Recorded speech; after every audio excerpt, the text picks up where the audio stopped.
Assalamualaikum warahmatullahi wabarakatuh. Good evening, everyone. Uh, First of all, I would like to say sorry because I could not come to your class directly because I have another agenda, namely guiding the in-service teacher to have the school-based internship program, in PPG. Uh, that's why I make this video to help you understand the teaching materials about writing a research proposal in ELT and applied linguistics planning and preparation. All right, actually, this is the second meeting for us to discuss about the research proposal. Even though we cannot interact directly, but hopefully you can share your understanding, confirm your confusion, ask questions to me through WhatsApp group. All right, this course actually is designed to help you write your ideas in planning and preparing your research. In this case, that's why the title is writing a research proposal. And why I put English language teaching and applied linguistics, because it is in line with our roadmap of the research in our department. We have two major topics, in our department for investigation, namely English language teaching and applied linguistics, or some people call it as English language education, because English language teaching only concerns with the teaching practices. It does not deal with the learning practices, but English language education can cover both of them. And applied linguistics, of course, uh, because in our department is not only focusing on English language education, we have also other disciplines, applied linguistic, which is applied in other disciplines, in this case, education. All right, let's go directly to the materials. I probably mix my language, to help you understand the teaching materials. Here I have some quotes from the outstanding authors, what the experts say here, from note-taking to publishing to teaching. Language is a tool that gives sense to scientific activity. Whatever scientists do or observe, everything they come to know or to hypothesize is mediated through language. Based on Robert Goldberg, writing for Science, here we can conclude that to have a quality writing, you need to master a language. Of course, language is a paramount tool to help you express your ideas. You can use a language to produce formal or informal languages. That's why language plays an important role in expressing your ideas, especially for academic purposes.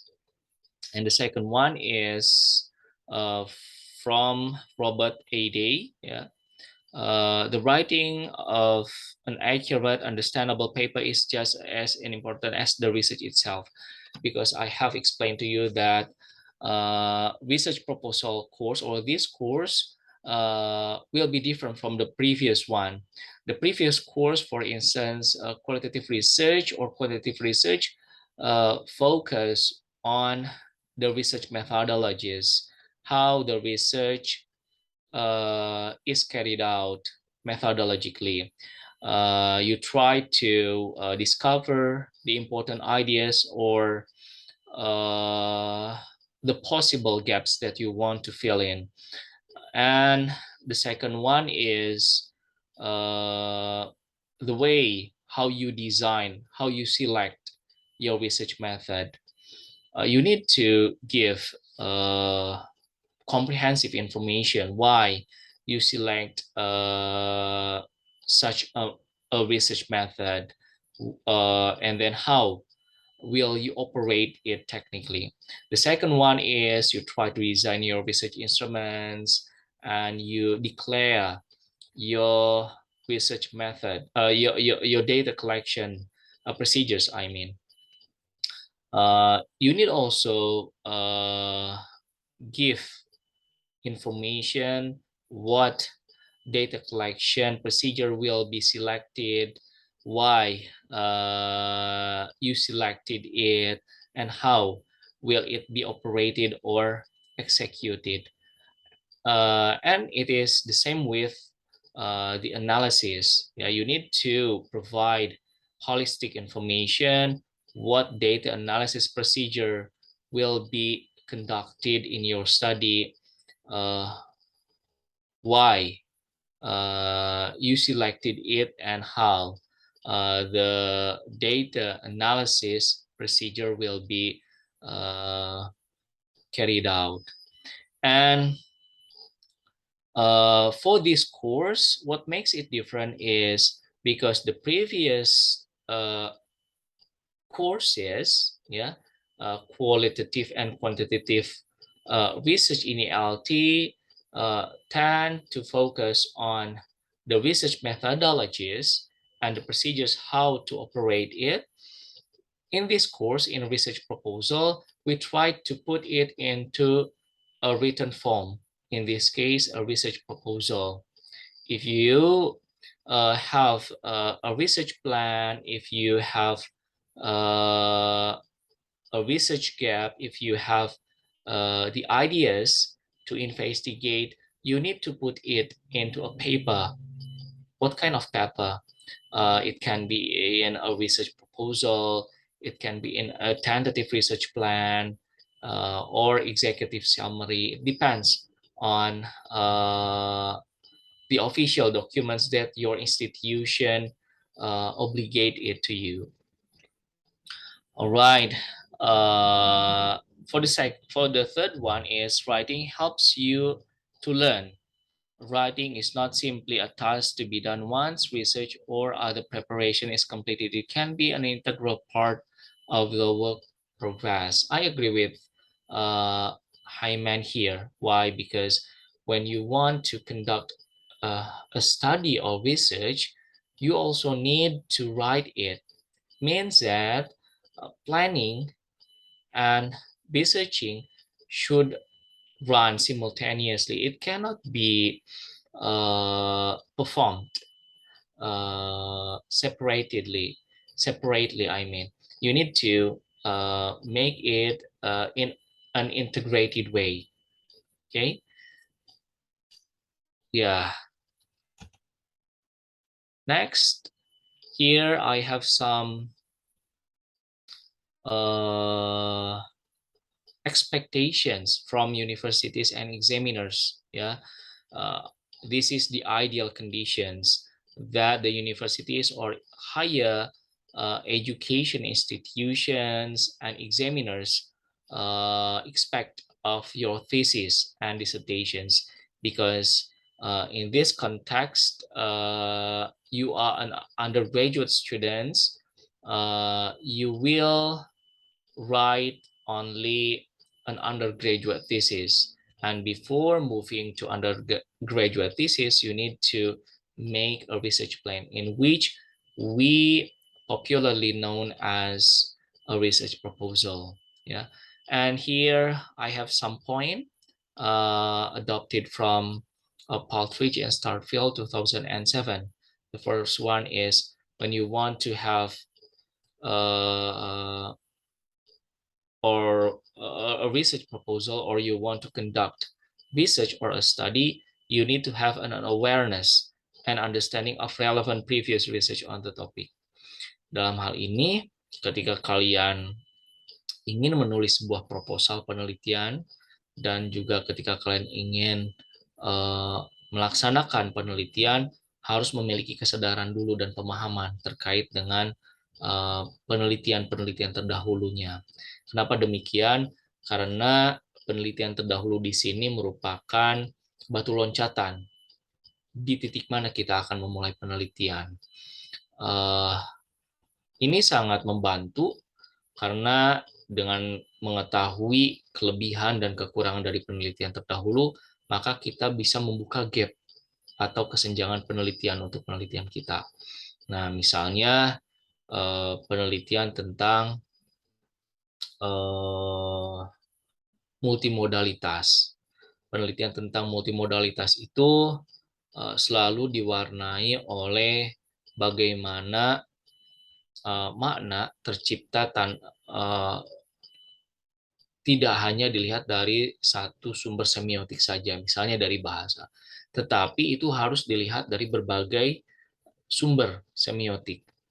Bahasa itu akan lebih bermakna ketika disandingkan dengan audio, bahasa itu akan lebih bermakna ketika disandingkan dengan audiovisual, bahasa itu akan lebih bermakna kalau disandingkan dengan gerak, bahasa akan lebih bermakna ketika disandingkan dengan gestur, bahasa akan lebih bermakna jika dibandingkan dengan tata ruang dan lain sebagainya. Artinya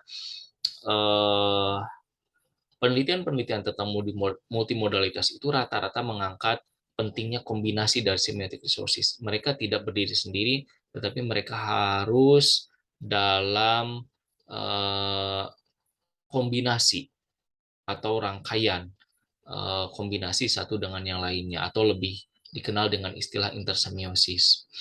Nah, tentunya para penelitinya akan menulis hal yang sama, gagasannya juga akan sama, to make meaning, gitu ya, dalam hal ini. Dari perspektif intersemiosis. Namun, apa yang bisa kita isi dari sini? Dan bagaimana kita mengetahui di mana kita akan memulai penelitian ini? Kalau memang sudah dilakukan oleh orang lain, lalu apa yang bisa kita lakukan? Buat apa juga kita melakukan penelitian? Nah, ini pentingnya kita mengetahui previous research atau penelitian terdahulu. Misalnya, penelitian terdahulunya rata-rata mereka berfokus hanya kepada aspek kehidupan sosial yang umum, mungkin kita bisa lebih cenderung spesifik mengarahkannya ke dunia pendidikan, misalnya diarahkan dengan pentingnya literasi multimodal atau multimodal literasi untuk perkembangan pemahaman membaca anak. Nah, itu kan masih jarang, apalagi di Indonesia. Kemudian kalau mau yang lebih jauh lagi, gapnya itu adalah ketika multimodalitas itu mereka hanya bersifat deskriptif, jadi hanya mendeskripsikan saja, tidak ada aspek penelaahan atau kritikan ya terkait dengan apa yang dianalisis, maka muncullah disiplin ilmu yang baru, transformasi dari multimodal discourse analysis itu yang disebut sebagai critical multimodal discourse analysis atau CMDA. Nah, dalam hal ini berarti gap yang bisa diisinya adalah aspek kritisnya. Ketika penelitian terdahulu mereka hanya fokus kepada sifat deskriptif dari penelitian tersebut, maka penelitian ini mencoba untuk mengungkapnya dari perspektif kritisnya. Nah, seperti itu contohnya. Intinya dari previous research itu kita akan menemukan state of the art. State of the art itu ya tadi bagaimana penelitian terdahulu itu sampai pada titik ini. Jadi kronologi dari pertama kali muncul penelitian tersebut sampai ke yang terakhir sekarang itu seperti apa? Dari mana kita melihatnya? Ya dari kecenderungan penelitian-penelitian di tahun terkini. Misalnya di tahun 2022 ini, bagaimana penelitian di bidang tersebut? Apakah memang masih concern di hal yang sama atau berbeda? Gitu. Baik, kita lanjut ke poin yang kedua. Ini adalah critical appraisal of research on the topic. Ya, critical appraisal di sini artinya ketika kita membaca artikel penelitian, baik itu dari jurnal, proceeding, monograf, book chapter, atau bahkan repository atau unpublished manuscripts seperti halnya skripsi, tesis, dan juga disertasi, maka kalian bisa melakukan appraisal, penilaian, gitu ya. Arti dalam penilaian di sini itu adalah penelaahan apa sih kelemahan dan kelebihan dari penelitian terdahulu ini masih dalam satu rangkaian seperti poin pertama, gitu ya. Artinya kemampuan kalian berpikir kritis itu akan sangat menentukan bagaimana kalian menemukan gap penelitian tersebut. Kemudian ketiganya adalah clearly define and comprehensive investigations of the topic. Jadi kalian itu harus memahami apa sih yang ingin diteliti secara terminologinya, ya dalam hal ini definisinya, kemudian juga bagaimana perkembangan penelitiannya, apakah itu memang masih berjalan sampai sekarang atau sudah mulai ditinggalkan gitu. Nah, itu harus diketahui. Kemudian the appropriate application of research methods and techniques. Tentunya ketika kalian melakukan penelitian itu harus menggunakan metode yang sesuai, ya metode dan teknik yang sesuai dengan setting dan partisipan penelitian kalian, karakteristik datanya seperti apa, sumber data yang dimilikinya seperti apa, kemudian juga teknik pengumpulan datanya seperti apa, teknik analisis datanya seperti apa. Nah, yang berujung kepada nanti temuan dan kontribusinya seperti apa. Nah, dengan demikian maka tujuan penelitian itu akan tercapai gitu. Misalnya seperti ini. Ketika kalian ingin melakukan sebuah penelitian yang mendalam tentang kenapa peserta didik di SMP itu malas untuk belajar bahasa Inggris gitu. Nah, misalnya dilihatnya dari perspektif motivasinya. Nah, kan dalam motivasi itu dibagi menjadi tiga. Ada motivating atau motivated, kemudian ada demotivated, ada unmotivated, atau dalam bentuk nominalisasinya ada motivation, ada demotivation, dan ada unmotivation. Nah, motivation di sini berarti kan keinginan, ya, semangat, kemudian juga partisipasi aktif, inisiatif, kesadaran untuk berpartisipasi dalam pembelajaran. Artinya mereka memiliki daya dorong untuk belajar. Sedangkan kalau demotivation terjadi penurunan, gitu. Mereka masih memiliki motivasi hanya saja dalam titik yang rendah, gitu. Nah, ini bisa dilihat dari kurang responsif, kemudian juga malas belajar, ketidakhadiran dan lain sebagainya. Kalau unmotivation itu sama sekali tidak ada motivasinya.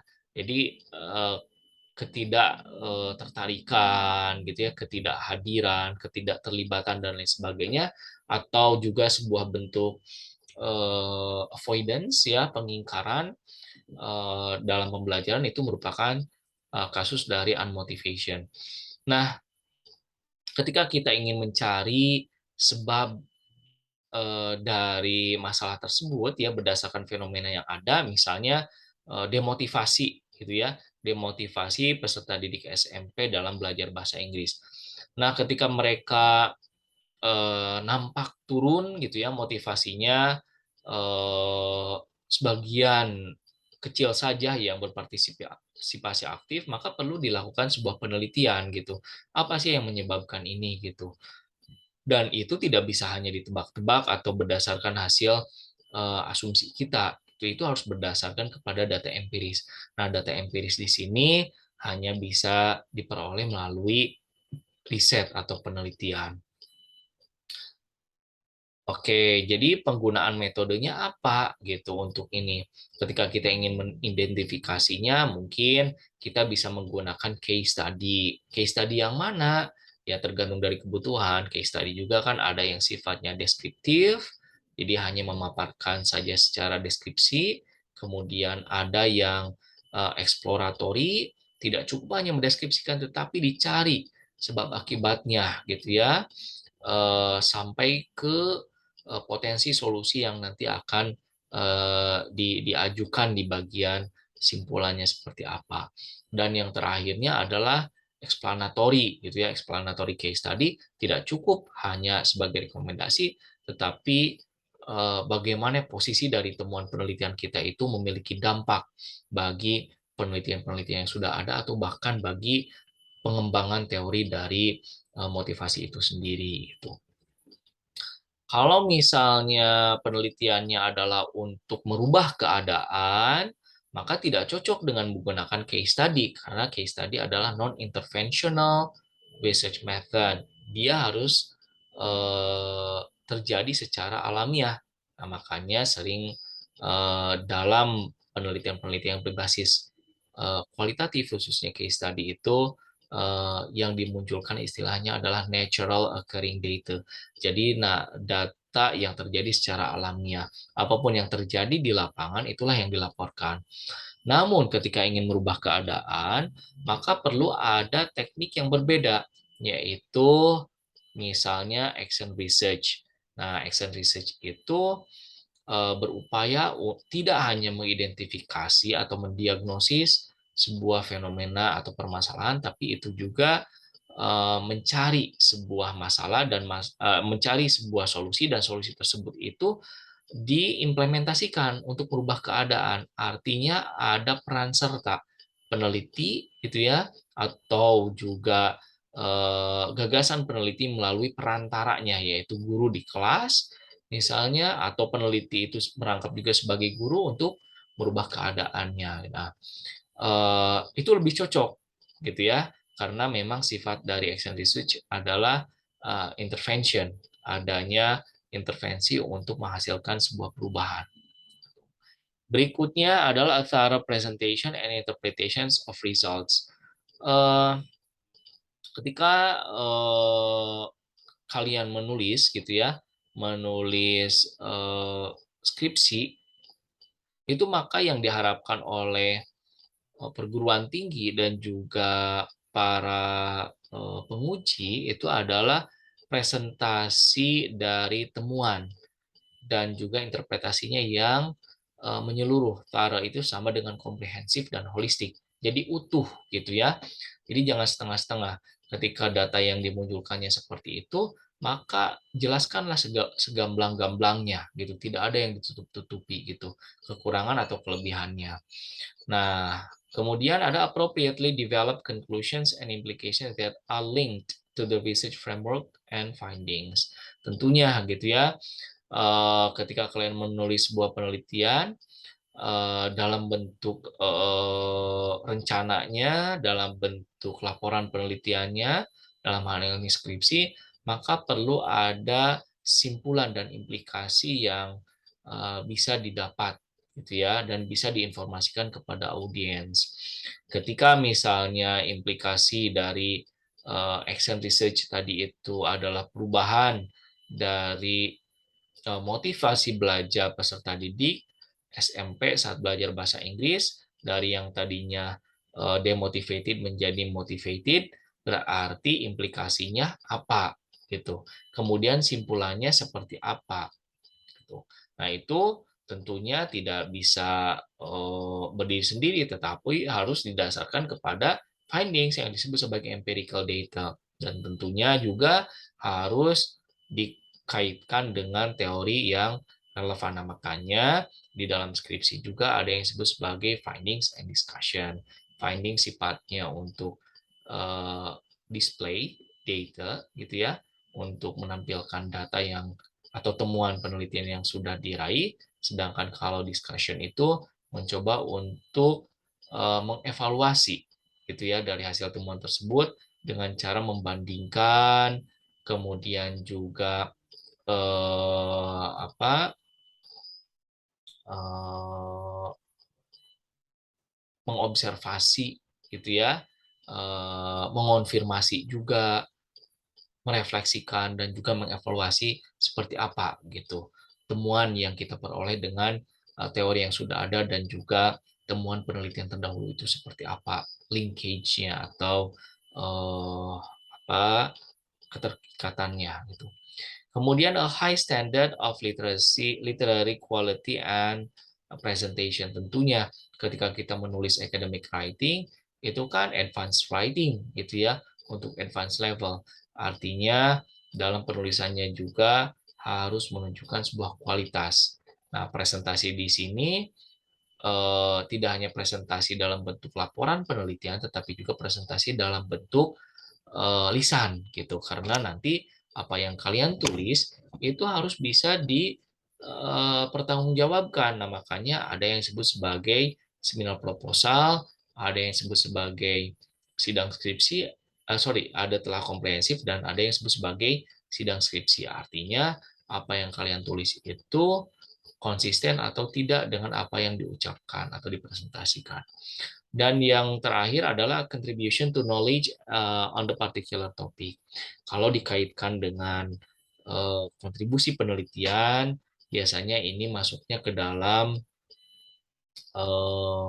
theoretical contribution, ada practical contributions, dan ada juga empirical contributions. Theoretical contribution artinya penelitian kita memiliki kontribusi terkait dengan pengembangan ilmu pengetahuan khususnya di teori motivation misalnya yang tadi itu ya, language learning motivation. Nah, sementara untuk yang practical contributions, artinya apa yang kita lakukan itu dalam bentuk penelitian dan hasil yang sudah didapat harus bisa berkontribusi atau bisa digunakan oleh para pengguna. Dalam hal ini stakeholders. Siapa saja stakeholdersnya? Stakeholdersnya adalah para guru, kemudian peserta didik, pembuat kebijakan, dan halayak umum gitu. Jadi artinya penelitian kita itu tidak hanya bermanfaat untuk kita dalam hal ini pengembangan kemampuan meneliti kita, sekaligus juga itu sebagai salah satu gate untuk bisa menyelesaikan studi kalian, tetapi bagaimana dampaknya untuk masyarakat umum, ya lebih khususnya adalah masyarakat akademik gitu. Nah, sedangkan kalau empirical contributions ini berkaitan dengan apakah penelitian kalian ini memiliki manfaat, memiliki kontribusi untuk penelitian-penelitian terdahulunya. Karena penelitian-penelitian terdahulu itu idealnya dinamis, berkembang gitu ya dengan adanya penelitian-penelitian baru itu. Apakah penelitian yang kalian lakukan itu memiliki dampak atau mendorong pengembangan dari penelitian yang sama gitu ya dengan topik yang sama. Misalnya di ranah motivation penelitiannya itu baru sampai pada titik H. Nah, sedangkan dengan adanya penelitian kalian, maka kalian berkontribusi memajukan gitu ya perkembangan penelitian di bidang tersebut itu menjadi titik I atau J. Nah, peneliti berikutnya akan mengikutinya gitu. Jadi semakin terus mengisi ke sana, semakin berkembang. Baik, selanjutnya nah ini berdasarkan konsep dari Samraj 2002 terkait dengan text and context in academic writing. Nah, dalam penulisan akademik gitu ya, apakah itu tulisan dalam bentuk proposal gitu ya, penelitian, skripsi, proposal penelitian tesis atau proposal penelitian disertasi, menurut Samraj itu memiliki rangkaian peristiwa yang seperti ini gitu ya secara umum, meskipun saya yakin dari setiap institusi tersebut memiliki perbedaan gitu ya terkait dengan alur atau siklusnya. Namun secara umum diklaim oleh Samraj itu ya seperti ini. Yang pertama, ketika kita ingin melakukan penelitian itu tentunya harus menyandarkan gitu ya rancangan penelitian kita atau laporan penelitian kita atau bahkan laporan rencana penelitian kita itu berdasarkan kepada pedoman. Pedomannya apa? Pedomannya adalah pedoman penulisan skripsi misalnya, dan pedoman penulisan skripsi itu tentunya tidak berdiri sendiri karena itu dilahirkan dari aturan-aturan yang dibuat oleh institusi. Misalnya yang tertingginya itu adalah universitas. Kemudian ada universitas yang diwakili oleh LPPM gitu ya, lembaga eh, lembaga penelitian dan pengabdian pada masyarakat, PMP-nya gitu ya, karena di kita LPPM PMP, penjaminan mutu pendidikan gitu. Nah, itulah yang memiliki Renstra, rencana strategis penelitian. Nah, setelah itu maka turun ke fakultas. Nah, fakultas juga memiliki Renstra, rencana strategis penelitian, sekaligus juga membuat pedoman penulisan skripsi untuk semua jurusan. FKIP, ya FE, FAI, FIK, FISIP, gitu ya, FT, dan juga mungkin juga pasca sarjana memiliki pedoman akademik, gitu ya, pedoman penulisan skripsi dalam hal ini. Nah, academic institution itu diturunkan menjadi academic disiplin. Nah, disiplin di sini adalah disiplin ilmunya. Karena kita berada di Fakultas Keguruan dan Ilmu Pendidikan, maka ranah kita itu berada di Educational Sciences. Educational Sciences juga di breakdown kembali menjadi beberapa disiplin ilmu. Salah satunya adalah English Language Education atau pendidikan bahasa Inggris. Nah, kemudian turun ke bawah level of the study-nya disesuaikan dengan jenjang, ya, jenjang studinya. Ada S1 yang disebut sebagai skripsi, ada S2 disebut sebagai tesis, ada S3 disebut sebagai disertasi. Jadi itu sudah ada levelingnya. Berikutnya writing task. Nah, writing task di sini adalah tugas menulisnya. Yang seperti apa menulisnya? Itu untuk tingkatannya, untuk S1 seperti apa, S2 seperti apa, S3 seperti apa gitu ya. Dan the student tentunya ini sebagai pelaksananya gitu ya. Jadi operator dari aktivitas ini adalah mahasiswa itu sendiri. Produknya itu bisa berupa tentative research plan, bisa berupa research proposal, dan bisa berupa skripsi gitu. Dan yang terakhirnya adalah penulisannya gitu ya. Produk akhirnya adalah the thesis or dissertation, undergraduate thesis, master thesis, atau PhD thesis. It depends on the level, gitu ya. Berikutnya, nah ini characteristics of high and low quality of thesis. Nah, jadi ada kriterianya, kualitas tesis yang atau skripsi yang berkualitas, dan yang tidak ini diambil dari Holbrook et al. Ya 2004, page 117. Baik, dalam hal ini dilihat dari research topiknya, karena kita juga akan belajar gitu ya bagaimana framing atau discovering a research topic gitu. Nah, di sini thesis topic and approach-nya untuk yang high quality itu adalah menunjukkan significance and challenge of the topic gitu. Nah, kemudian ada fusion of originality of the approach with the realizations of a significant contributions to the field.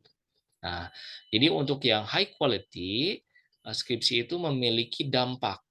Ya, dampaknya di sini ya significance-nya, kebermanfaatannya seperti apa, kemudian juga topiknya seperti apa, gitu ya. Fusions of originality.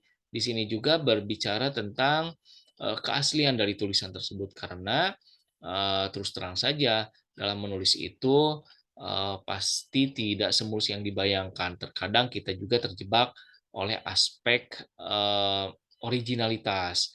Bukan karena kita menjiplak orang lain, tetapi mungkin kata-katanya yang serupa, belum diparafrase.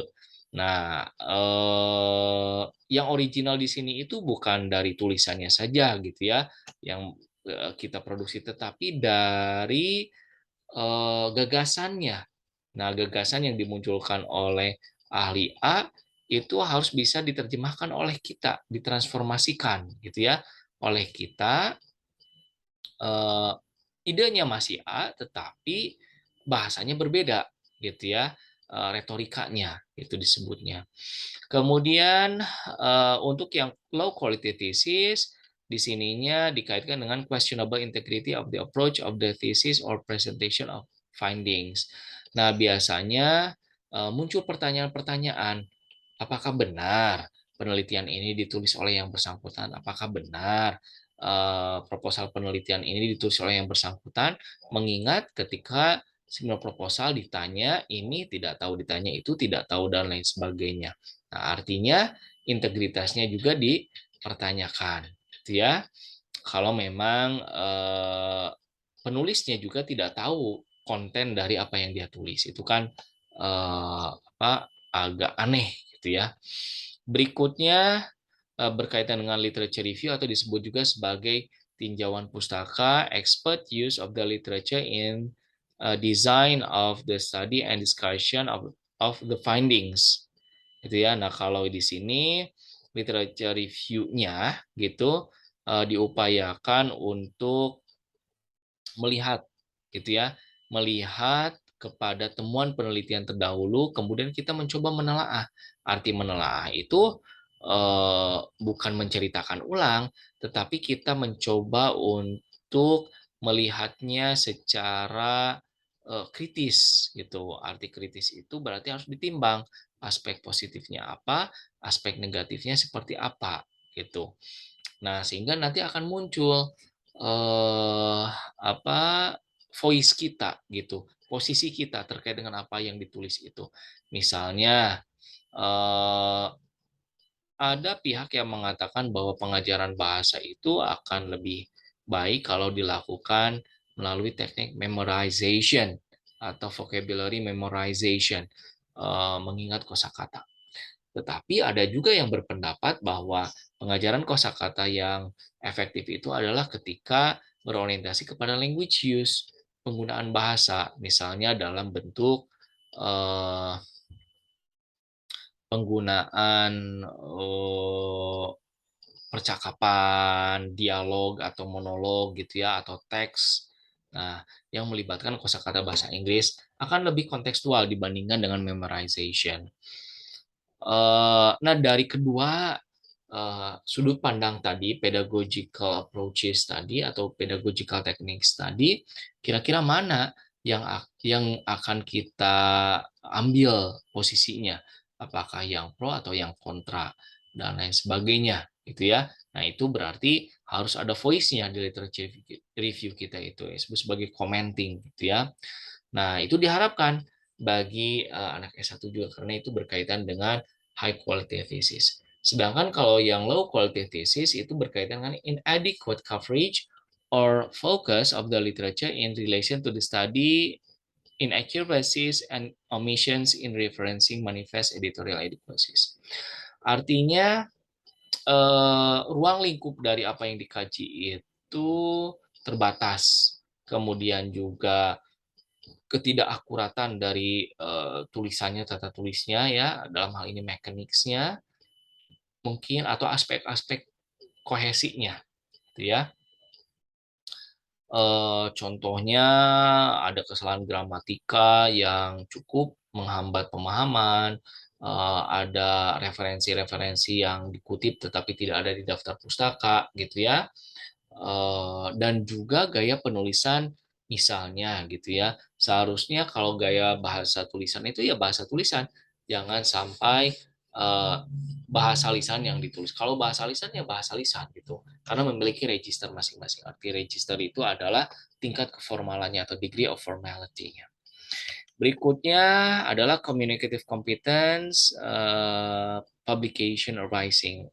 Nah, dalam hal ini, kalau yang high quality itu mereka memiliki gitu ya communicative purpose di dalam tulisannya. Produknya memiliki communicative purpose, orangnya memiliki communicative competence. Artinya dalam communicative competence itu tulisan kita tidak hanya bagus secara gramatika, tetapi itu juga memiliki dampak gitu ya dari mana yang dihasilkannya.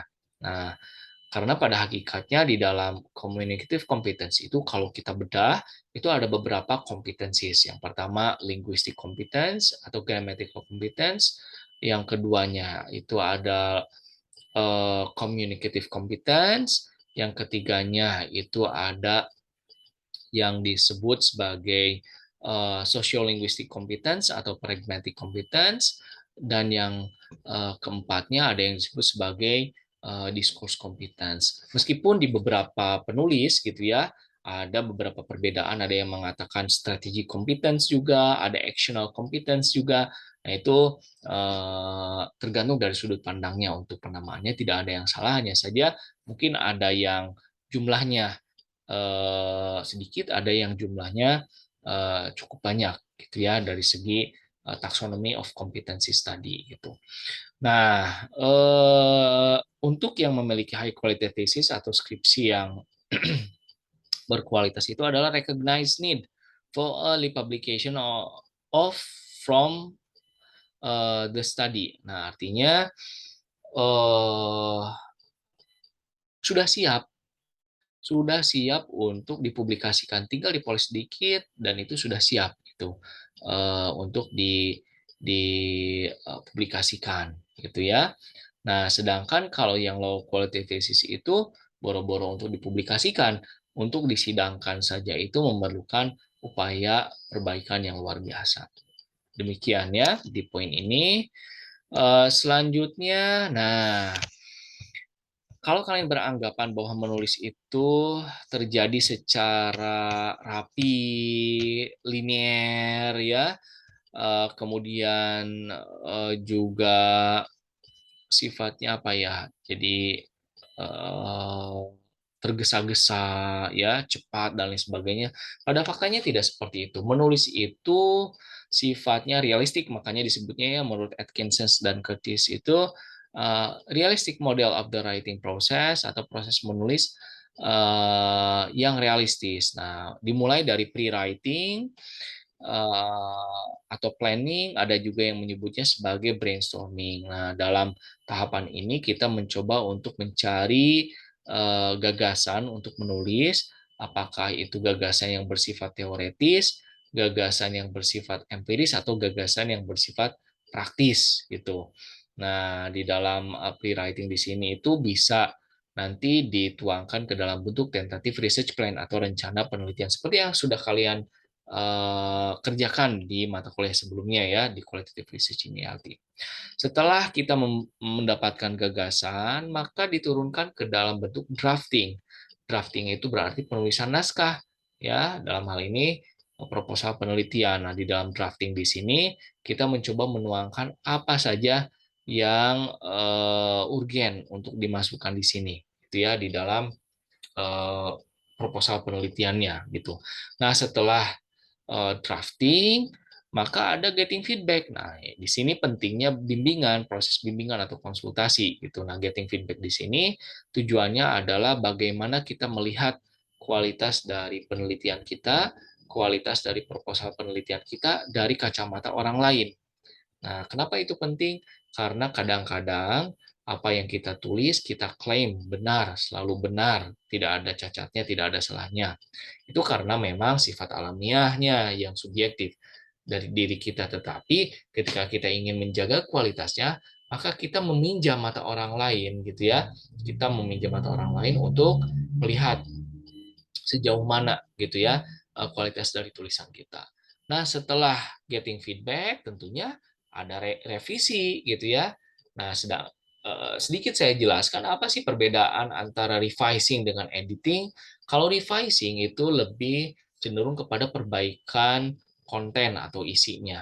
Dia tidak terlalu concern kepada aspek tata tulis, gramatika, dan lain sebagainya. Revising di sini lebih cenderung kepada alur logika dari penelitian kita seperti apa atau chain of reasoningnya itu.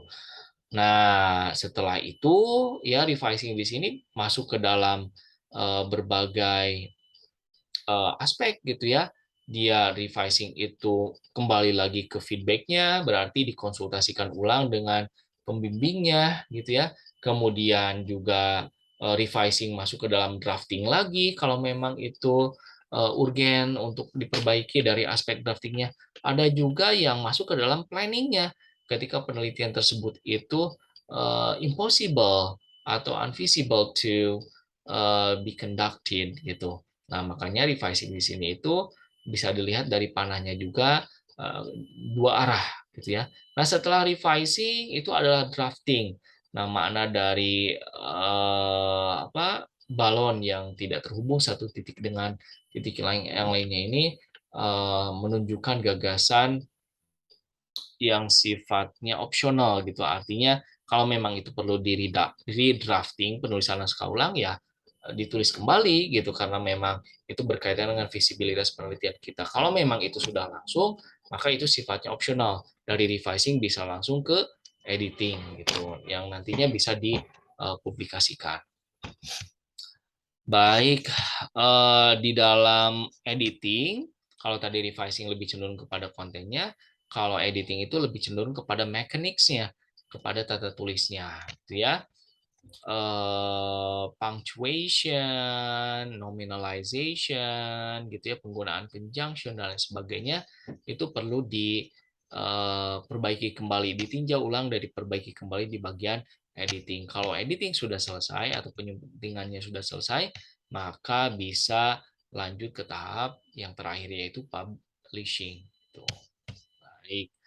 Nah, ketika kalian ingin memperbaiki atau ingin menulis sebuah proposal, itu idealnya mengikuti checklist ini gitu ya.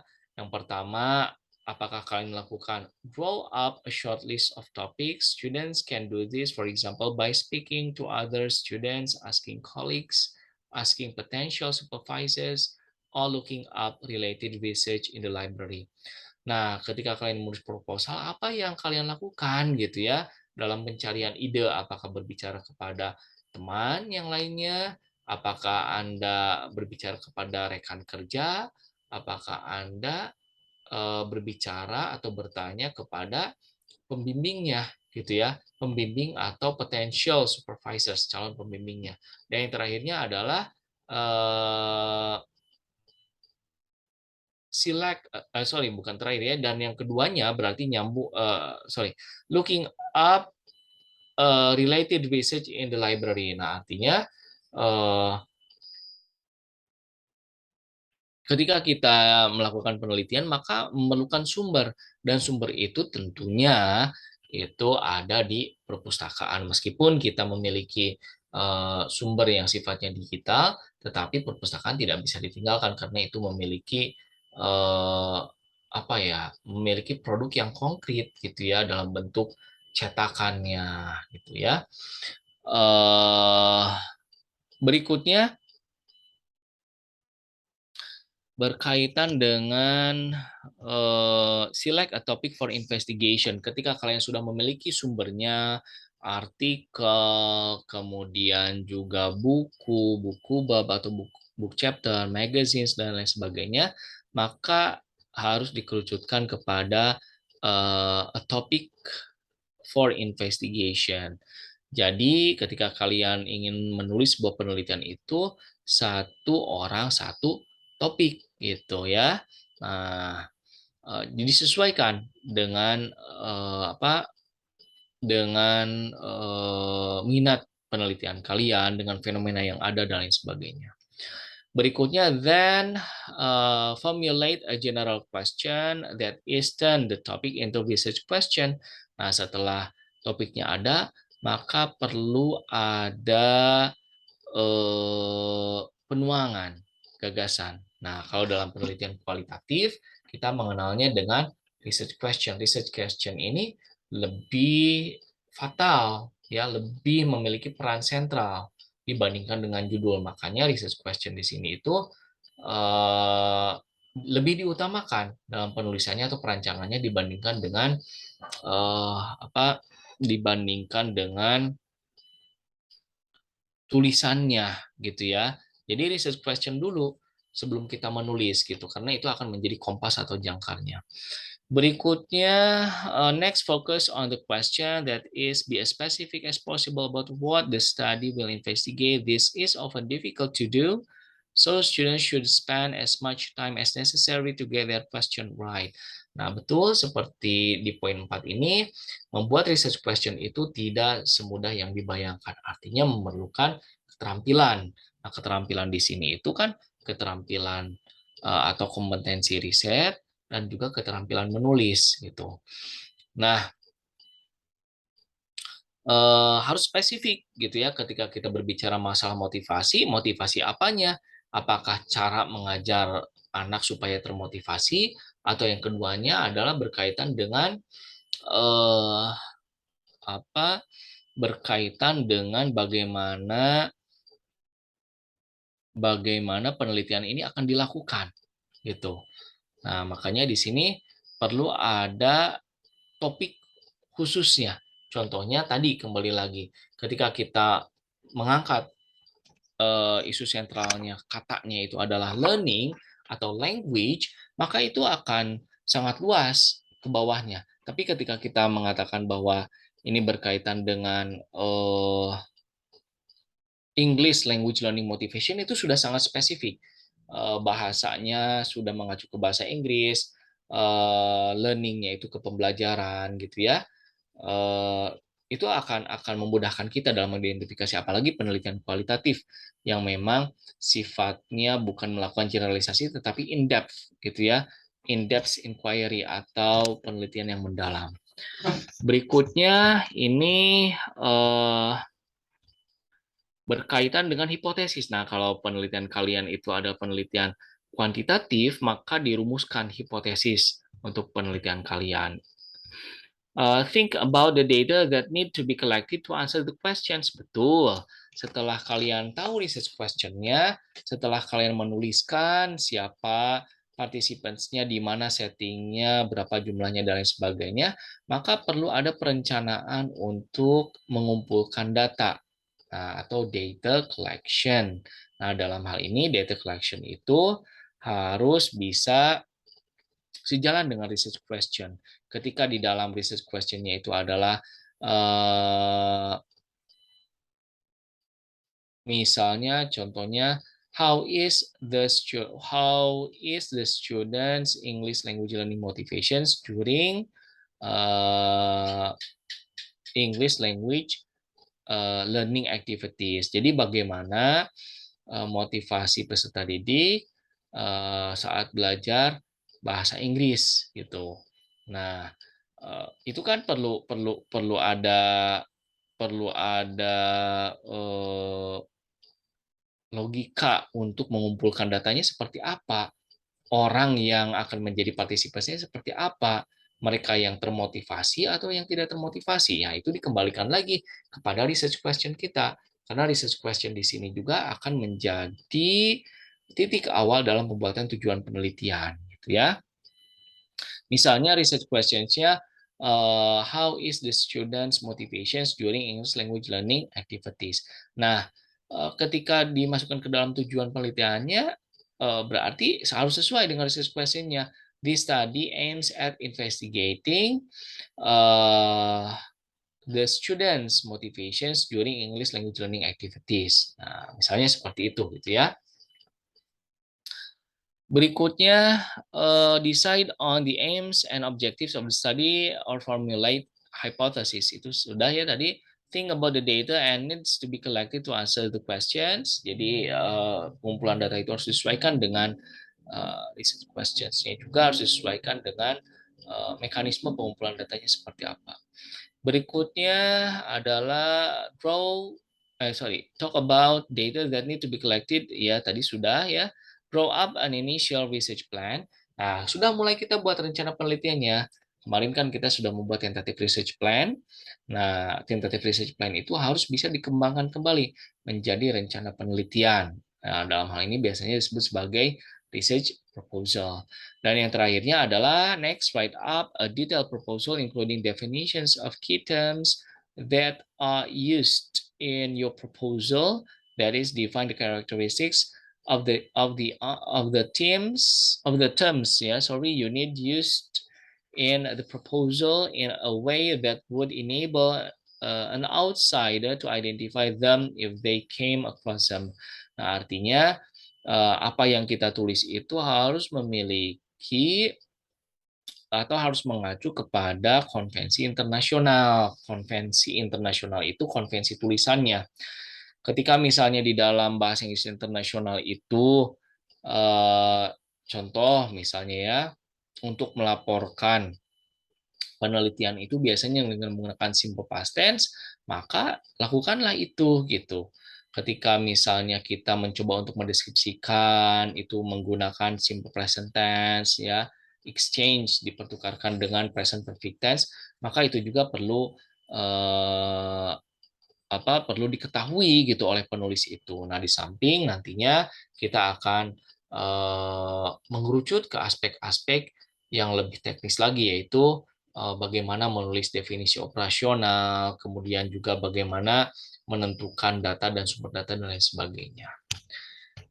Baik, nah ini ada catatannya. Note the questions needs to be worth asking. That is, it needs to be significant. Nah, menurut Noonan 1992 dan juga Bell 1999 dalam menulis dalam menulis research questions itu, maka itu harus mempertimbangkan yang pertama adalah aspek significant atau kebermanfaatannya. Yang keduanya adalah visibility. Nah, jadi ada significance dan juga visibility, kebermanfaatan dan azas kemungkinannya. Maksud mungkin untuk diteliti di sini, contohnya ketika kalian ingin melakukan penelitian gitu ya dengan desain survei, dan yang disurveinya itu adalah satu sekolah dengan 6 kelas, nah itu adalah visible untuk dilakukan. Nah, tetapi kalau misalnya kalian mengeluarkan argumen gitu ya, ingin melakukan penelitian, semua guru TK se-Indonesia, wah itu kan terlalu banyak gitu jumlahnya gitu. Nah itu bagaimana kita mencoba untuk meninjau apakah penelitian kita itu visible untuk dilakukan atau tidak. Caranya bagaimana? Ya harus bisa mengartikulasikan rencana penelitiannya, gitu ya, mempresentasikannya. Gitu. Berikutnya, nah ini seperti ini ya, ada beberapa dari komponen dalam research proposal itu, mulai dari title-nya, ada summary-nya, misalnya di sini abstract kalau kita ya, ada overall purpose ya, tujuan umumnya, ada relevant background, literature gitu ya, kemudian research questions, ada definitions of terms, ada research methodology, anticipated problems and limitations, significance of the research resources, required budget. Ya, nah kemudian ada proposed table of contents, timetable, references, appendix gitu ya, until the last. Nah, di kita tidak perlu khawatir karena ada yang disebut sebagai pedoman penulisan skripsi, mulai dari proposal sampai ke skripsi, mulai dari penelitian kuantitatif sampai ke penelitian kualitatif gitu ya. Lebih lanjutnya silakan nanti dibaca. Berikutnya, nah, criteria for assessing research proposals. Jadi, bagaimana kita melihat apakah proposal kita itu baik atau tidaknya, setidaknya menurut kita gitu ya. Yang pertama ada the logic of the students' arguments. Artinya, apa yang kalian tulis itu harus logis. Misalnya, ketika kalian mengklaim bahwa English language motivation can affect the students language learning quality. Artinya motivasi itu memiliki dampak kepada kualitas pembelajaran. Nah, benar atau tidak? Kalau dilihat dari argumennya, misalnya kita mengklaimnya iya gitu ya dalam klaimnya itu, atau kita menulisnya the students IQ that motivation plays an important role for their lives. Nah, mereka berargumen seperti itu. Nah, bagaimana kita menguji logikanya? Logikanya itu ketika kita ada klaim, maka harus ada arguments-nya. Faktanya apa gitu? Apakah fakta yang sifatnya teoretis atau fakta yang sifatnya empiris gitu? Kalau yang teoretis mungkin bisa diambil dari beberapa buku, kalau yang empiris itu diambil dari artikel penelitian. Nah, seperti apa dukungannya gitu. Berikutnya, a well-focused research question, set of research objectives and hypothesis. Nah, tadi sudah dijelaskan ya terkait dengan research questions harus seperti apa, kalau misalnya hipotesis harus seperti apa, research objectives juga di sini berkaitan dengan tujuan dari penelitian, dan antaranya adalah hipotesis kalau itu memang penelitiannya kuantitatif. Baik, the widths and the depths of the students reading, gitu ya. Nah, berarti kita harus bisa mengukur sejauh mana kapasitas kita gitu ya. Jadi wawasan kita dalam baca, kedalaman kita dalam berargumen itu harus bisa dipertimbangkan gitu ya. Ketika kita menyuruh anak-anak untuk melakukan summary dan mereka melakukan summary dan lain sebagainya. Nah, harus ada hasil yang didapat gitu ya. Maksud hasil itu adalah hasil belajar mereka seperti apa gitu. Baik, the feasibility of the students project tadi ya sudah disinggung juga bahwa penelitian yang baik itu adalah penelitian yang bisa dioperasionalisasikan, yang bisa dilaksanakan. Jangan sampai penelitian yang Anda klaim bagus tetapi tidak memiliki visibilitas. Seperti tadilah survei satu Indonesia gitu ya untuk guru TK gitu. Nah, itu apakah visible atau tidak? Berikutnya, understanding of current issues on the current topic. Nah, idealnya penelitian yang baik itu adalah penelitian yang berorientasi kepada topik-topik terkini yang masih hangat gitu. Tujuannya apa? Tujuannya adalah untuk berpartisipasi dalam mengembangkan disiplin ilmunya. Ya, disiplin ilmu misalnya dalam hal ini adalah English Language Education, itu di bawahnya lagi ada masuk ke dalam digital literacy, ada critical discourse analysis, ada research proposal seminar dan lain sebagainya gitu. Nah, hipotesis juga tadi sudah dibahas ya. Kemudian visibility of the students project tadi sudah a critical approach to the literature. Hampir sama ya seperti yang di atas bahwa di dalam literature review atau tinjauan pustaka tidak cukup hanya memasukkan definisi atau tumpukan definisi, tetapi harus ada langkah yang lebih konkret lagi gitu ya. Baik, kemudian a critical approach to the literature, ada pendekatan kritis, justifications of the project through the literature. Ada justifikasi, arti justifikasi itu adalah posisi kita sebagai penulis apakah memang pro atau kontra terkait dengan penelitian yang kita baca. Misalnya kalau yang pro itu adalah menyesuaikan eh, menyesuaikan dengan teknik pengumpulan data yang dimiliki, teknik analisis data yang dimiliki, kemudian juga SDM-nya, sumber daya manusianya seperti apa gitu ya. Dan kita menentukan posisi terkait dengan itu. Berikutnya adalah justifications of the project through tadi sudah ya, ada understanding of the current issues on the students topic. Tadi juga sudah, ini kaitannya dengan topik-topik terkini yang hangat ya, supaya bisa memunculkan novelty of the research-nya atau kebaruan dari penelitiannya. Terakhirnya adalah matching of the methodology and methods to the research questions. Jadi harus ada penyesuaian antara apa yang ditulis di methods dengan apa yang ditanyakan di bagian pertanyaan penelitian. Baik. Selanjutnya, mungkin dari kalian juga ada yang bertanya, bagaimana tren penelitian yang sekarang gitu. Nah, itu tergantung dari disiplin ilmunya gitu ya. Misalnya di sini, what is the trend in research on language and language education? Ya, what makes a good research? Tadi juga sudah terjawab. How can we conceptualize research on education? What titles are accepted in the research on language and language education? Nah, di sininya some related methods of learning dan sebagainya, ya. Baik, di dalam penelitian tadi disinggungnya ada research on education dan ada research for education. Apa itu research on education? Research on education itu adalah penelitian yang berada di dalam disiplin ilmu itu sendiri. Contohnya misalnya kita berada di dalam disiplin ilmu pendidikan, namun lebih spesifik lagi ke dalam pendidikan bahasa Inggris. Artinya penelitian kita itu adalah penelitian yang berada di ranah pendidikan bahasa Inggris. Makanya disebut sebagai research on education.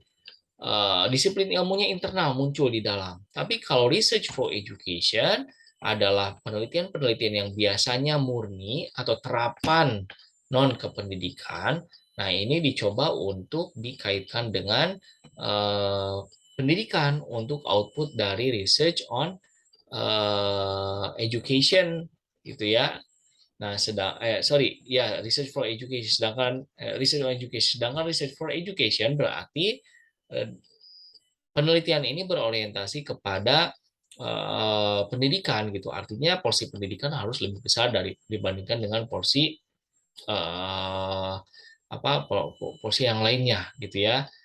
Misalnya research for education itu akan lebih kecil dibandingkan dengan research on education.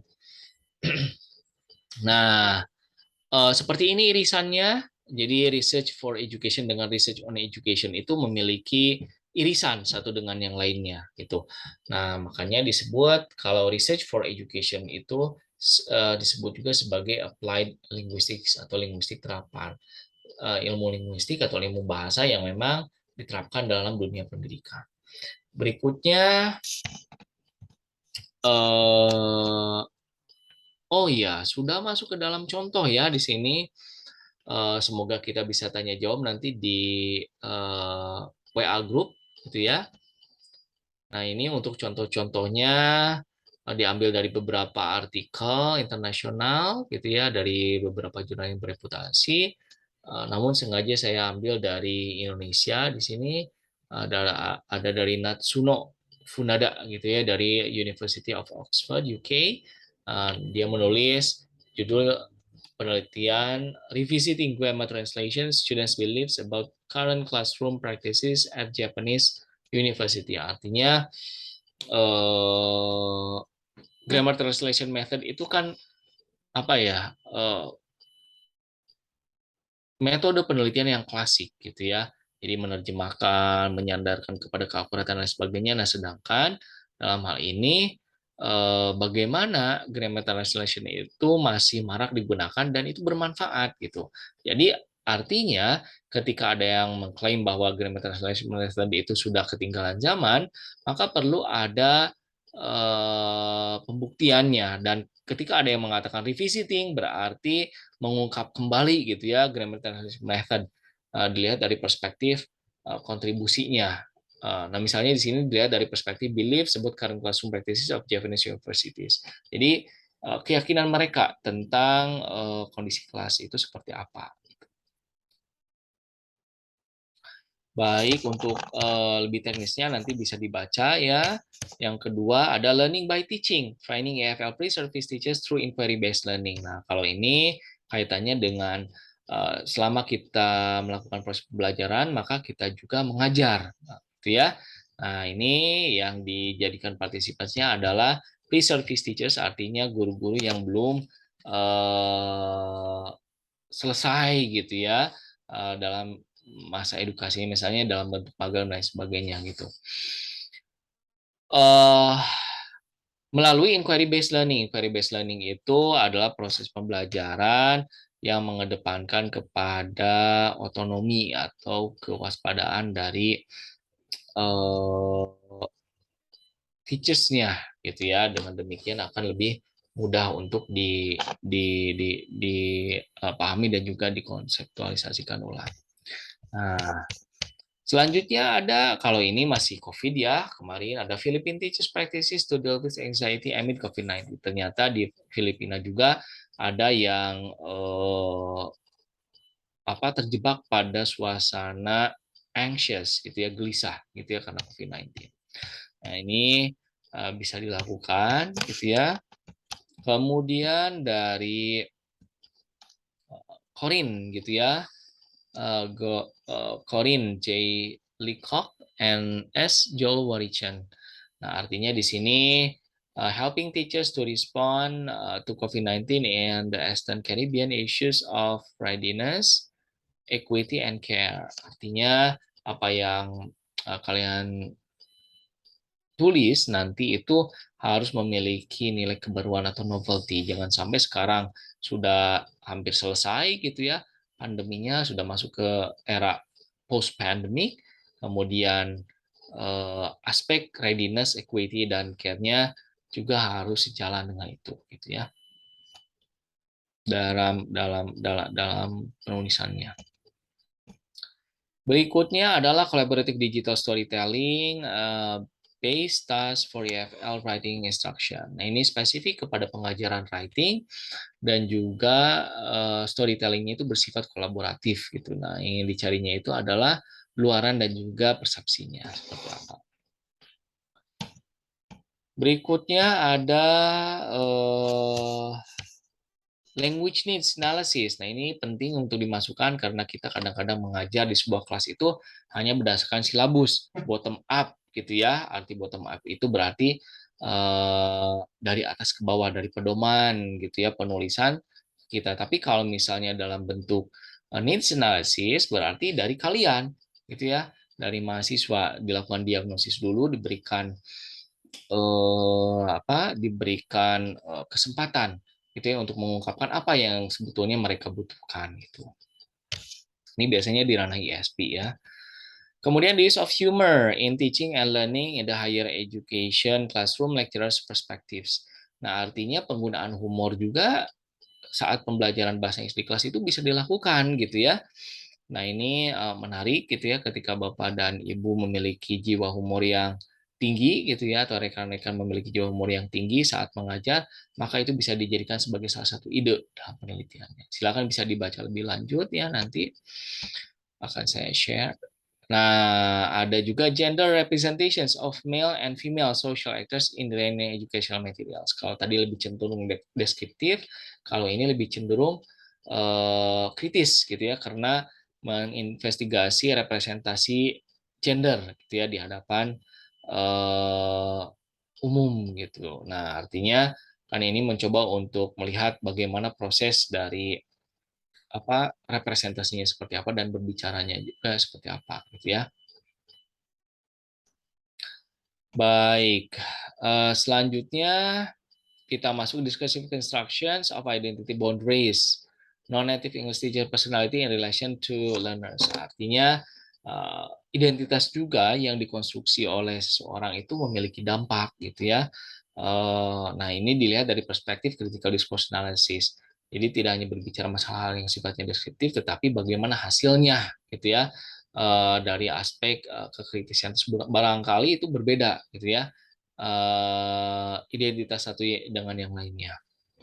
Baik, contoh yang berikutnya adalah ini diambil dari Studies in Educational Evaluations, ada IC Lee, ada Pauline Mack, ada Rick Yuan gitu ya. Nah, ini judulnya dengan Assessment as Learning in Primary Writing Classroom. Sini spesifik sekali, bagus ya. Desainnya adalah exploratory case study, nanti bisa dilihat di methods-nya. Di sisi lain, penilaiannya, aspek penilaiannya itu dilihat secara dilihat secara umum gitu.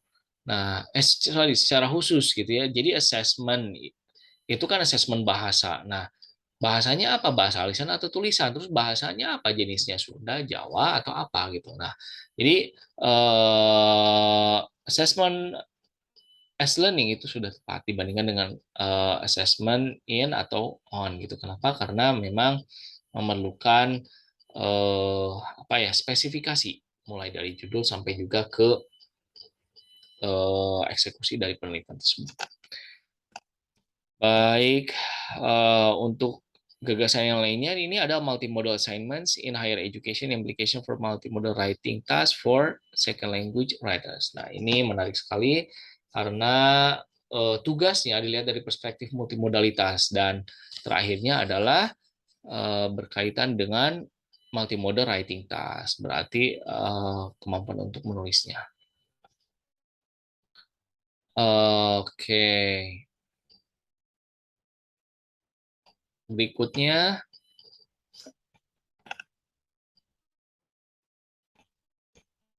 students learning experiences in foundation of functional grammar class. Nah, ini kebetulan anak bimbingan saya sudah izin juga untuk ditampilkan. Dari skripsinya ada students learning experiences. Jadi yang ingin dilihat oleh Aldi itu adalah pengalaman dari mahasiswa yang mengontrak mata kuliah Foundation of Functional Grammar seperti apa. Kan baru wacana ya mengatakan bahwa functional grammar itu rumit dan sebagainya. Nah, makanya perlu ada riset gitu ya di sana.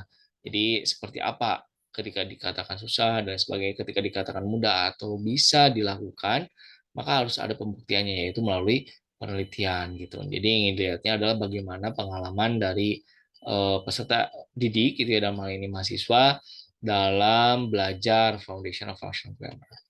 Berikutnya adalah exploring a student teachers language teaching awareness an autobiographical inquiry. Kalau yang di atas itu adalah case study, kalau yang di bawah itu ini masuknya ke dalam narrative inquiry. Nah, makanya di sini disebutkan autobiographical narrative inquiry. Itu tidak menjadi masalah satu peserta didik juga, gitu ya, satu mahasiswa juga, namun harus bisa dipertanggungjawabkan, ya, dari partisipan tersebut. Apalagi harus ada deskripsi yang komprehensif, gitu ya, usia dan lain sebagainya, gitu dari partisipan tersebut, dan itu harus difasilitasi oleh penelitinya. Berikutnya ada teaching speaking in kampung Inggris, highlighting the tutors challenges and solution. Nah, kalau yang ini lebih cenderung melihat kepada aspek tantangan dan juga solusinya seperti apa. Nah, ini berawal dari pengalaman Nanda dalam hal ini ya, Nur Aini Nanda Safira ya, panggilannya Nanda. Ini juga merupakan salah satu anak bimbingan saya angkatan 2016 dulu ya. Nah, jadi dia itu memiliki pengalaman saat belajar bahasa Inggris di Pare. Kemudian dia ingin mendalami gitu ya, kenapa beberapa tutor di sana disebutnya sebagai tutor itu mengajarnya demikian, penyampaian materinya demikian dan lain sebagainya.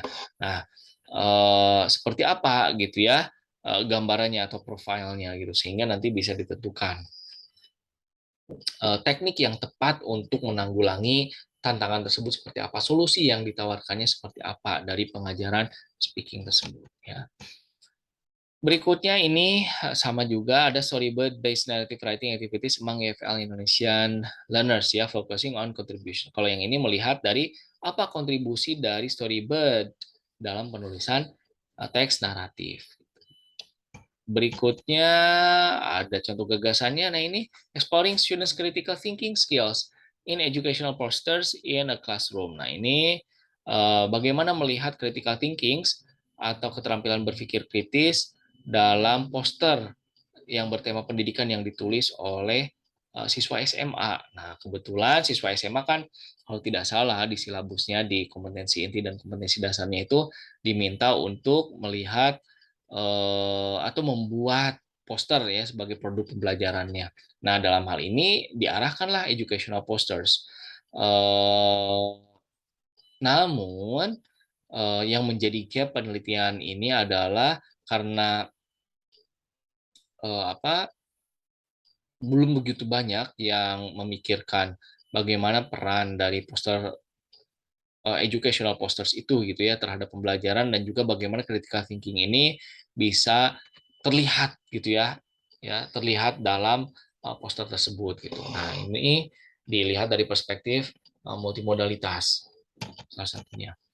Dan yang berikutnya ini juga sama, deconstructing an English teacher's hand gestures as systemic functional multimodal discourse analysis, ketika rekan-rekan gitu ya melihat bagaimana seorang guru mengajar, pasti rekan-rekan memiliki catatan dari hasil observasinya, terutama dari aspek gesturnya, seperti apa gestur yang digunakan saat mendengarkan orang lain, gestur yang digunakan saat bertanya kepada orang lain dan lain sebagainya, bahkan untuk classroom management secara umum juga bisa dilihat gitu. Nah, artinya gestur tangan, cukup hanya dengan gestur tangan saja itu bisa menjadi korpus gitu ya, atau sumber data dari kami gitu nantinya ke depannya. Ketika kalian ingin mengembangkan gitu ya, tidak hanya ke hand gestures tapi bisa ke finger, bisa ke body posture dan lain sebagainya. Berikutnya, nah ini disclosing an English education students emotional geographies. Nah, emotional geographies gitu ya, bahwa seseorang itu terikat oleh aspek spasial atau aspek tempat gitu. Nah, makanya dalam hal ini ada emotional geographies. Nah, bukan berarti emosian gitu ya. Emosional di sini itu adalah salah satu bentuk empati gitu ya. Empati dari apa, peserta didik, dalam hal ini mahasiswa, ketika mereka belajar di public speaking gitu. Nah, bagaimana gambarannya ya bisa diidentifikasi hanya dengan melakukan penelitian gitu tanpa harus tebak-tebak dulu. Baik. Nah, mungkin demikian contohnya gitu ya. Dari yang pertama sampai yang terakhir gitu ya, secara teoretis dan juga praktis serta empiris juga ada di sini. Semoga ini bisa membantu kalian dalam memahami pertemuan kedua ini terkait dengan planning gitu ya, planning and preparing research proposal writing gitu. Nah, ini akan sangat membantu kalian dalam menulis proposal ya, mulai dari hal yang sifatnya sederhana ke hal yang sifatnya menengah gitu ya, kompleksitasnya dalam hal ini gitu ya, dalam dalam penulisan proposal ini. Jadi silakan kalian sudah menentukan apakah ranahnya itu berada di LT atau Applied Linguistics. Ini sesuai dengan rencana strategis penelitian di program studi kita. Gitu. Dan itu juga merupakan turunan dari BAKPK gitu ya. Sorry, turunan turunan dari turunan dari penulisan ini gitu ya, dari topik gitu ya, kemudian juga ke eh, apa ke research question. Setelah ke research question itu kita mulai ke penyusunan instrumen. Dari penyusunan instrumen itu kita bisa masuk ke methods. Dari methods itu kita bisa ke data collection procedures, kita bisa masuk ke data analysis procedure dan lain sebagainya. Nah, mungkin demikian. Mohon maaf apabila belum sempat diedit dari video ini ya. Ini hanya untuk konsumsi internal saja antara kelas C dan kelas D. Semoga bisa membantu. Untuk lebih lanjutnya mungkin bisa ditanyakan nanti di grup ya. Demikian apa yang bisa saya sampaikan. Assalamualaikum warahmatullahi wabarakatuh.